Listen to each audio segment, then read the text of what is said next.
Nuevamente les saludo y les deseo éxitos en todas sus iniciativas personales. Ciertamente el hecho de ser escuchado es de agradecer y máxime cuando el motivo que nos reúne es el estudio de la educación y la mejora continua del sistema educativo. En este curso hemos visto nuevas definiciones sobre la docencia, el aprendizaje y el conocimiento. Hemos reflexionado sobre cómo influyen las transformaciones tecnológicas en nuestros trabajos y la manera en que los cambios actuales reconfiguran las funciones del docente y del estudiante. Nos resta únicamente dedicarnos al tema del conocimiento y les preparo este video para que distingamos las principales modificaciones en el saber y cómo ello se refleja en teorías emergentes de aprendizaje como el conectivismo. Para llevar a cabo este objetivo, dividiré la presentación en 4 momentos. Primero explicaré la visión tradicional del conocimiento, luego veremos los cambios históricos sociales que establecen un cuestionamiento a la visión tradicional del saber. Después estudiaremos el modelo rizomático del conocimiento y de la ciencia y por último analizaremos las adaptaciones en teorías de aprendizaje como la reacción a transformaciones impulsadas por la web y las tecnologías. Empecemos. En términos sencillos, podemos afirmar que el conocimiento es la capacidad de entender las cosas que nos rodean, sus relaciones y cualidades por medio del razonamiento.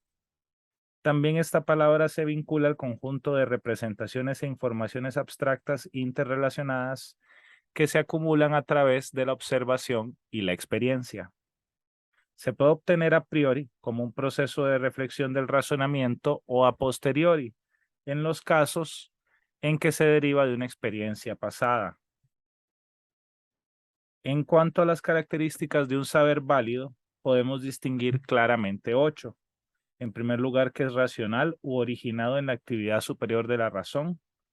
Otra característica es que el conocimiento debe ser objetivo o debe representar fielmente la realidad sin alteraciones o deformaciones del objeto de estudio. Se dice también que el saber debe ser intelectual, fundado en la percepción, la sensación y la representación que permita conceptuarlo. También se habla de que el conocimiento debería ser universal o aspirar a adquirir validez en todos los lugares, en todas las personas y en todos los contextos. También se habla de que el conocimiento debe ser verificable y debe estar sujeto a demostración y experimentación. Además, debe ser sistemático, organizado y uniforme y preciso, basado en la exactitud identificatoria de los aspectos esenciales de la realidad y además debe ofrecer seguridad, no solamente en su aplicación, sino también en su verificación. Para que veamos cómo se refleja esta visión del conocimiento, nos basta revisar la manera en la cual se estructura la currícula académica de las carreras universitarias. Si tomamos, por ejemplo, el programa de estudios de filología española, veremos que los cursos contienen una disposición sistemática, organizada y uniforme, que siguen una lógica inductiva de lo particular a lo general.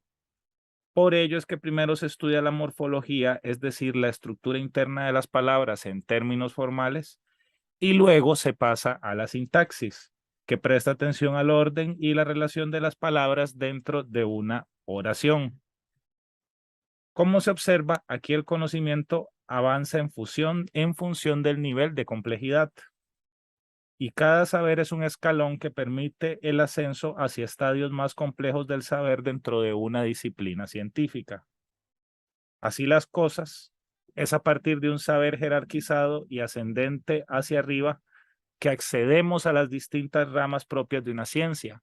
En el caso de la filología española, pasamos primero por la introducción a la filología, la morfología y la sintaxis, la fonética y la fonología y la teoría literaria, para más adelante en la carrera avanzar hacia otras ramas de la ciencia como la enseñanza del español como segunda lengua, la sociolingüística, la gramática histórica, la literatura comparada, por ejemplo.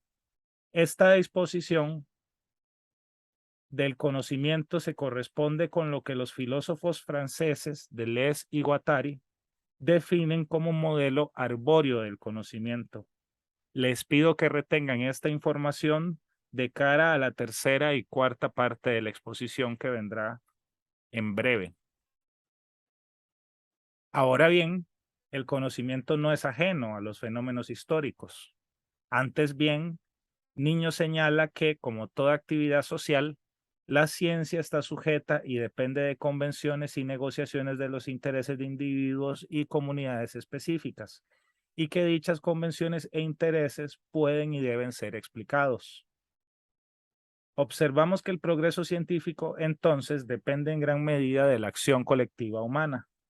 Por ejemplo, el surgimiento de la gramática como ciencia del lenguaje se ve influido con el interés de los grandes imperios de unificar a los pueblos conquistados bajo una misma lengua. El saber, por tanto, nunca ocurre en un espacio autónomo distinto de la sociedad, y esta afirmación debe tomarse en cuenta para que desvelemos cómo los tiempos modernos dejan su impronta en la visión tradicional del conocimiento que analizábamos anteriormente.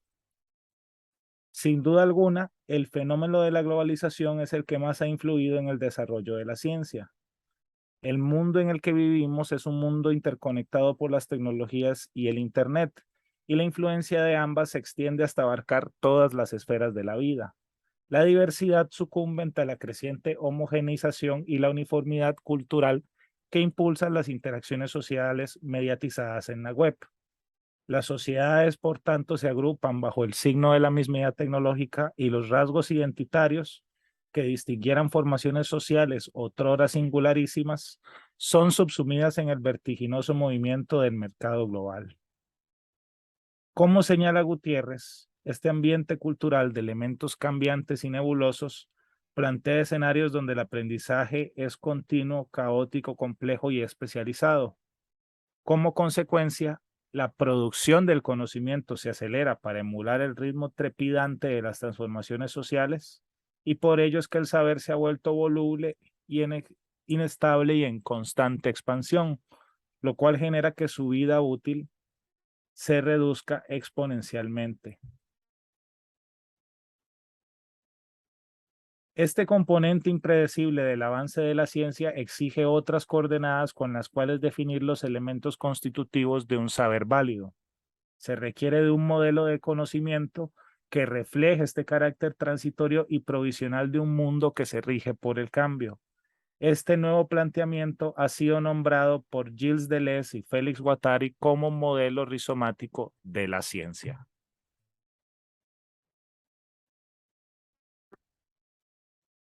Atrás quedaron las taxonomías científicas claramente jerarquizadas.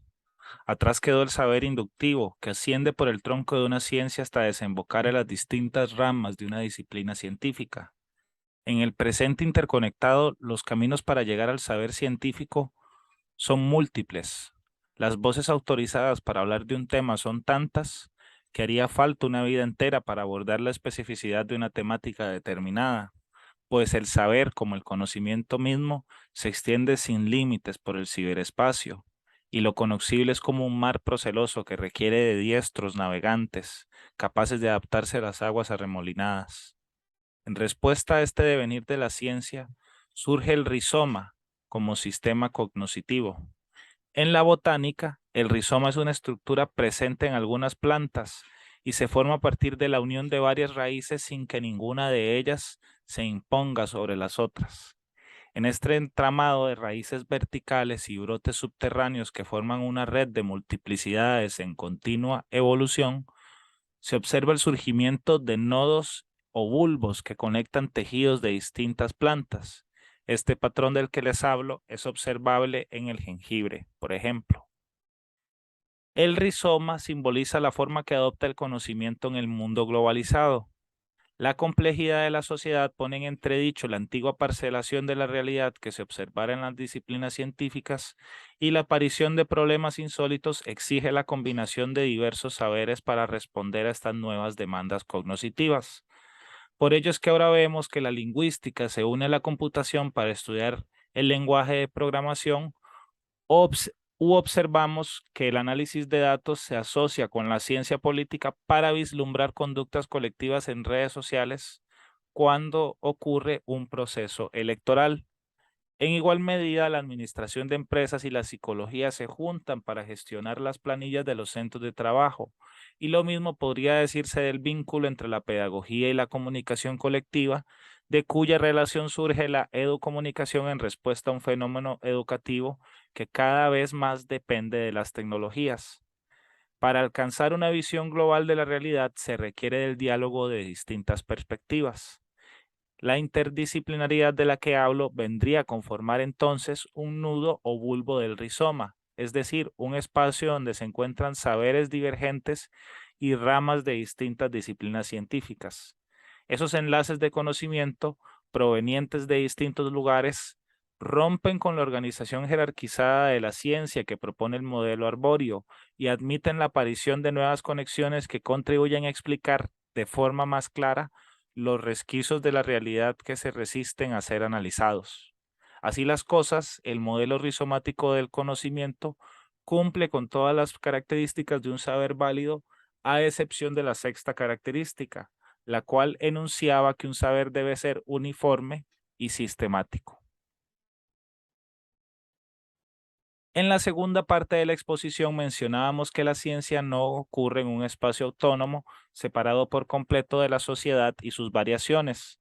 Por el contrario, el conocimiento forma parte de los fenómenos sociales, y en esa medida la educación, que guarda un estrecho vínculo con la ciencia, no puede sustraerse de la influencia de las transformaciones históricas.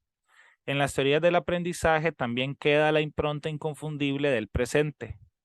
Puesto que el conectivismo es la teoría estudiada en la capacitación, quisiera mostrarles cómo se relaciona la visión educativa de George Siemens con el modelo rizomático de la epistemología de Deleuze y Guattari. El conectivismo concibe el aprendizaje como el proceso de conexionar nodos y fuentes especializadas de información, a fin de enlazar campos, ideas y conceptos que den forma a redes ecológicas en constante crecimiento y desarrollo. Así vemos, en primer lugar, que el conectivismo y el modelo rizomático plantean una comprensión del conocimiento como multiplicidad descentrada y confluencia de saberes. Al contrario del humanismo educativo, que propone un aprendizaje significativo, el conectivismo plantea que estamos en un punto donde los conocimientos ya poseen un significado propio. Por este motivo, una de las cualidades distintivas del conectivismo es que pone el acento en identificar los patrones subyacentes de información en el mar insondable del conocimiento. Aquí se prioriza la toma de decisiones como actividad central de aprendizaje, ya que elegir qué aprender y cuál es su significado se convierte en una prioridad cuando se vive en un mundo en constante cambio. Se observa que el conectivismo es una teoría en consonancia con el surgimiento de contextos no formales, abiertos y divergentes de aprendizaje, como los que se crean en las comunidades digitales asincrónicas. Esta combinación casual de intereses particulares permite una construcción colectiva del conocimiento mediatizada por los dispositivos digitales que actúan como soporte.